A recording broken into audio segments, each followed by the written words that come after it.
When your business starts to hit the two, three, four, five, six, going on 15-year mark, you've probably come up with a lot of ideas. So, what do you do when you are fresh out? How do you reinvigorate when the well runs dry? In this episode, we're going to talk about what to do when the tank is out of gas. And the answer, I don't believe, is to go it alone, push the pedal harder, and go faster.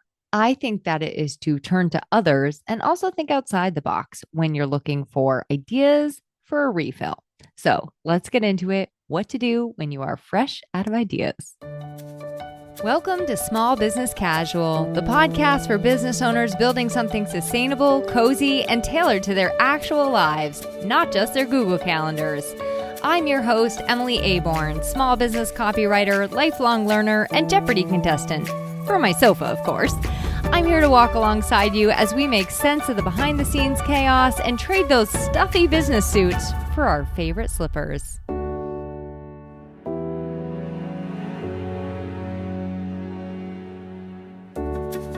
Hello, welcome back to Small Business Casual. As you may have noticed, I am here with a new set of dancing shoes today because I got a camera. That is right. It is like a separate camera from my laptop camera because thanks to a whole technological debacle where I tried to send a video to the good folks at Podmatch and they were like, no, the quality is terrible. They clued me into the fact that the video quality on my laptop has been forever trash. But I had just kind of been conveniently avoiding that for a very, very long time.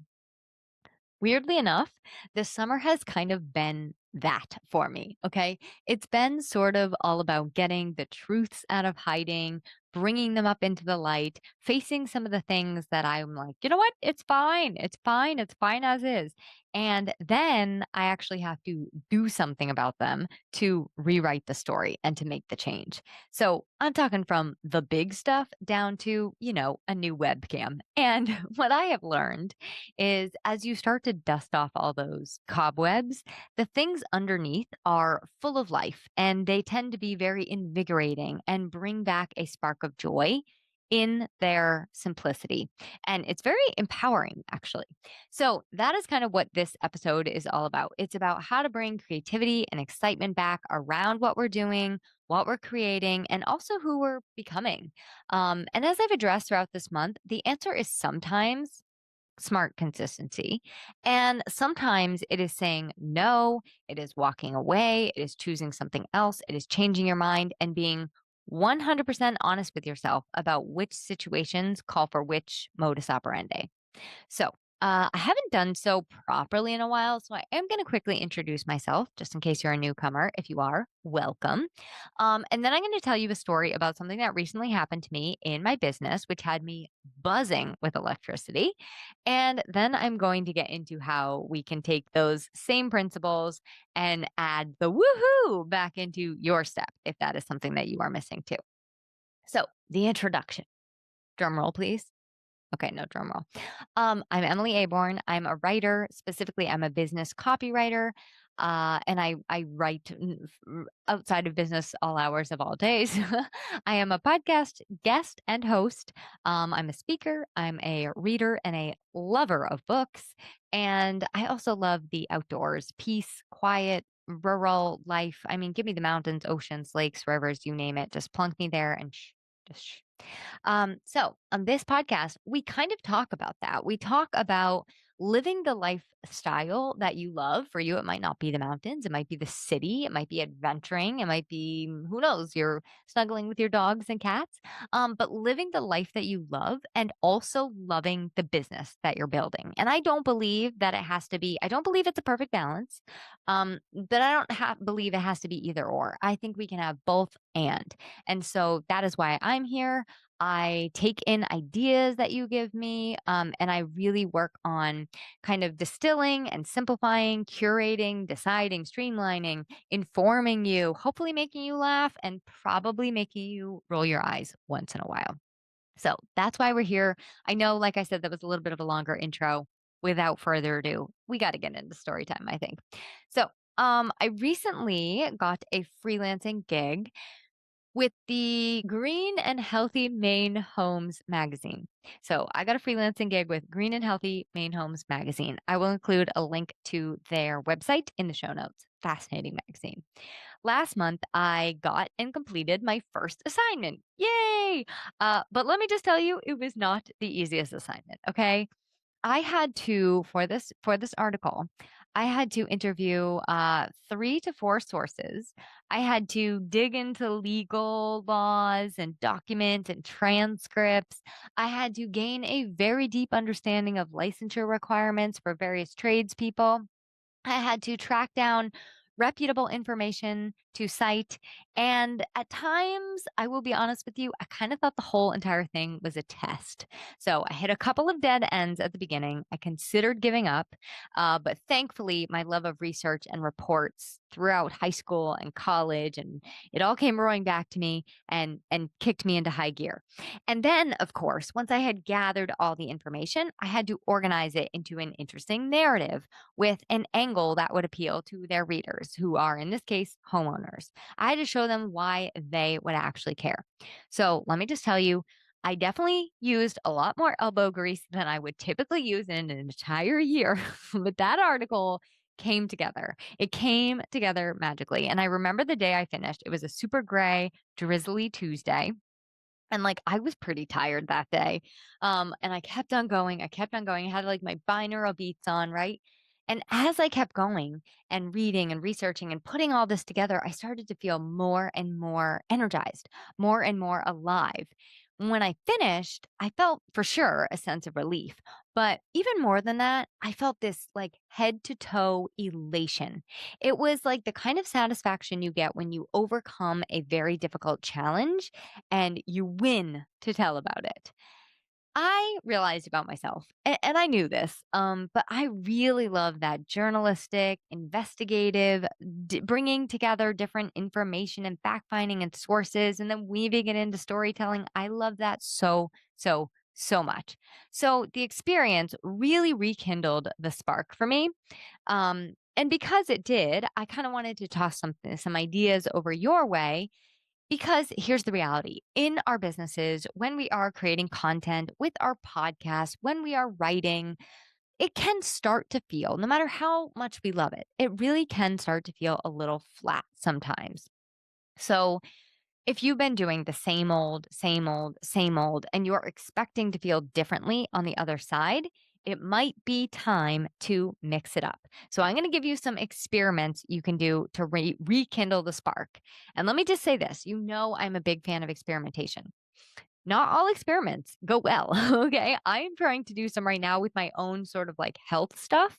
And some of the experiments are failing miserably. And I will feel way worse than I did before. So always know that when you are experimenting, there is the possibility of failure. That is also information, and it's going to help you choose what to do next. And I also find that the going through the experiment itself and the story you pull out on the other side, that right there is almost always a launch pad for creativity. Because you have to think again. You have to think, okay, what now? Right? Or what else? Or could I turn this experience into something? So I don't think you can lose when you experiment. So I just want to say that. The other thing I want to say is you are, I am, we are creative beings at our core. So when we are experiencing the empty tank, it's not a matter of, you're not being creative enough. It's usually a sign that we've been either generating in a vacuum or operating in that same way day in and day out, and we just need something fresh. It may also be a sign that we need to rest and not try to be productive for a little while. So, we're going to kind of dive into what I pulled as my elements of elation from that past project I did. And hopefully, some of these ideas, you take what you want, leave the rest, but give some of them a whirl. So, we're going to talk about like building excitement and anticipation with deadlines and dates, trying something new, getting your hands on challenges, doing it with other people, going deeper, getting outside perspective, and reporting or sharing about it. And I'll break these all down for you. Some of them I lumped together for the sake of time. Okay, so first up, trying something new. And preferably, I would encourage you to try something challenging or hard. As I shared, that magazine assignment was new and it was also very hard. I also think for me, there was magic to having a deadline. I work well with a container, deadlines, dates, something to look forward to on the calendar, right? So that motivated me to get my ducks in a row, prepare, put one foot in front of the other, not just think about doing it, but actually do it. So that's my first idea for you. Try something new. Get your hands on maybe something that's a little more challenging. Don't freak out if it's difficult at first or you're not nailing it the first time. That rarely happens. Or if it's not coming easily to you right away. And also, I would encourage you to make it real by putting it on your calendar. Make it be something you need to sign up for. Build excitement and anticipation for a date. Maybe it's an event or a workshop or a new experience.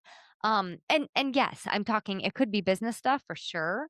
But I also think that this can come from non-business stuff too. A writing class, glass blowing, pottery, painting nights, dance class, writing circle, paddleboarding. I already said writing circle. A hawk watch actually was the thing that like burst open my creativity once and totally changed my life. So, whatever it is for you that pulls at your individual heartstrings, it doesn't need to be related to business. Sometimes the only way to break the funk is to just get out of it. And believe me, I think that that is way harder than it sounds sometimes, especially if you are a person that likes that tried and true, right? And routine and structure and keeping to norm, which I also do. My second idea for you is to go deeper within. Often rekindling the spark, it's not about adding more. It's not even about trying something new or bringing in yet another thing. It's actually just about going deeper, quieter, more into your own self or more into something that you're already doing. So doubling down and uncovering, like, okay, what is this layer of fear here? Or what is this next layer of vulnerability or depth or determination or healing? What do I need to do to kind of push past the surface? And sometimes that involves getting really real with yourself and asking yourself questions like, what am I hiding from? What do I really want to share? Why am I really doing this? Why is this getting under my skin so badly? Why is this bothering me? What am I feeling here? What's really going on? There's all kinds of questions. You can make up questions for yourself.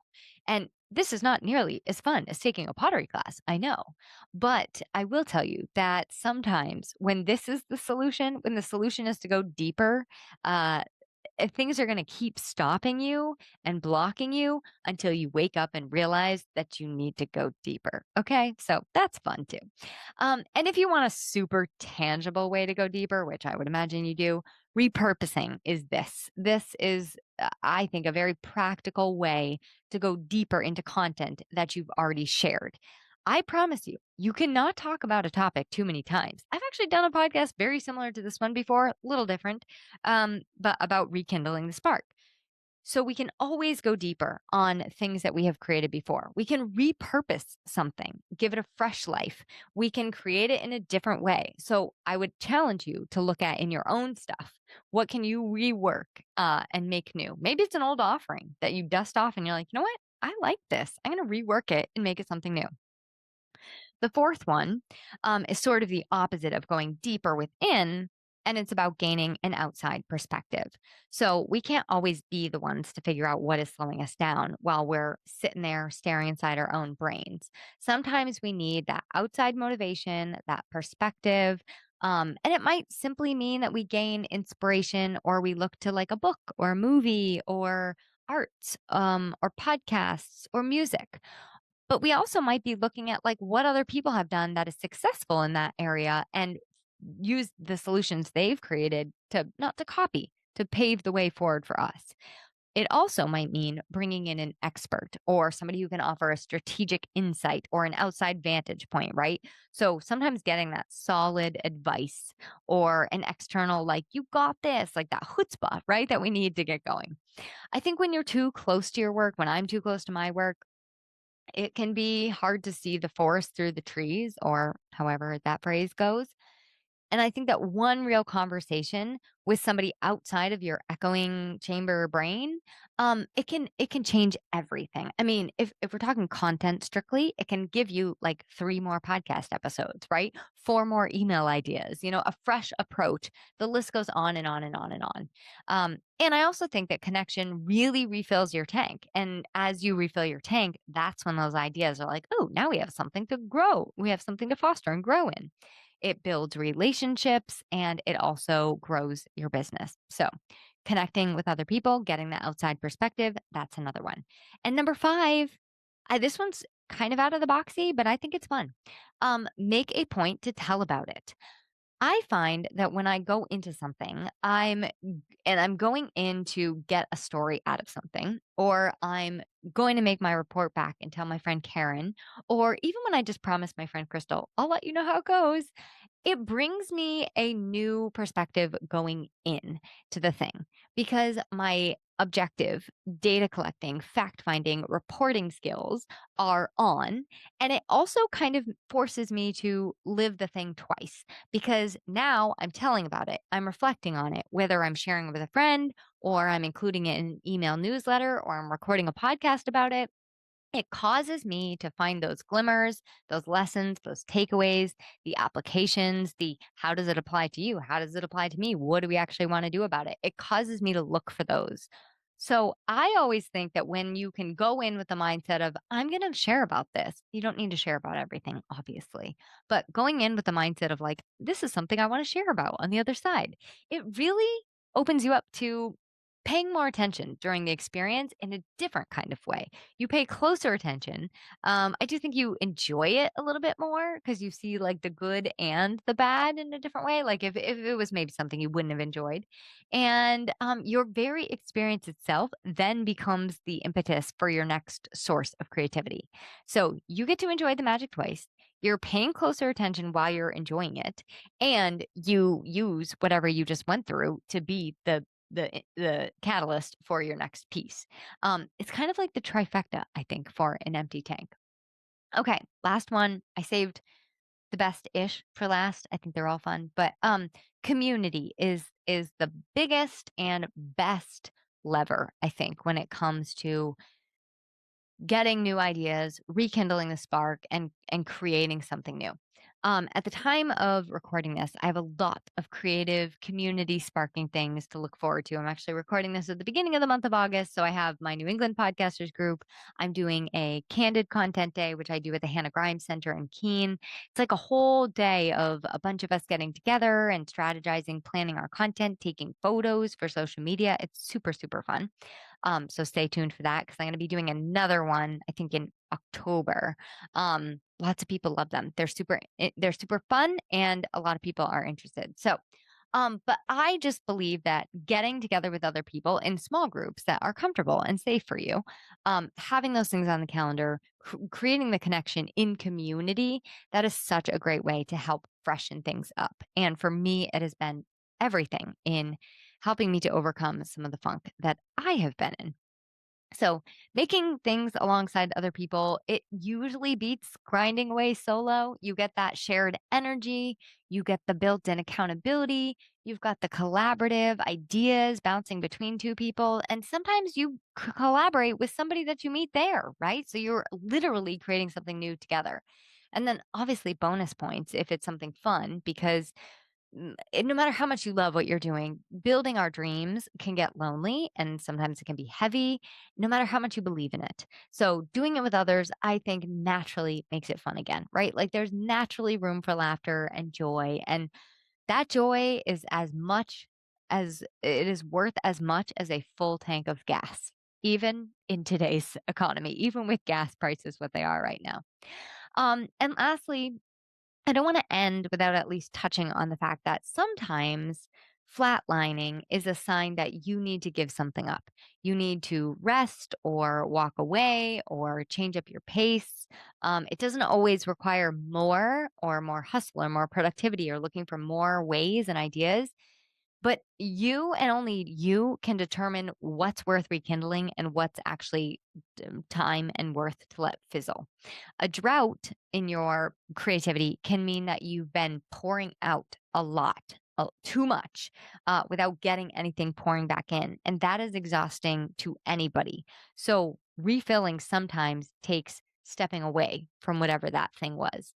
And sometimes refilling takes leaning in and going deeper, right? But one thing I do know, either way, whatever the circumstances, is that getting unstuck is not usually accomplished by doing the exact same thing. That's like banging our head against the wall and expecting a different result.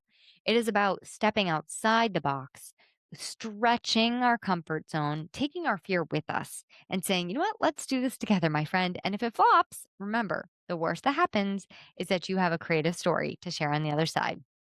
I just had one happen this morning, which maybe that will be the topic of a future episode. Okay. That is where I will leave you for this week, my friend. Let me know if you had any ahas or takeaways, or if you're going to give any of these a whirl. And as always, if you have questions or ideas you want me to touch on in a future episode, you name it, just reach out. I am here for you. And on that note, I will chat with you next week.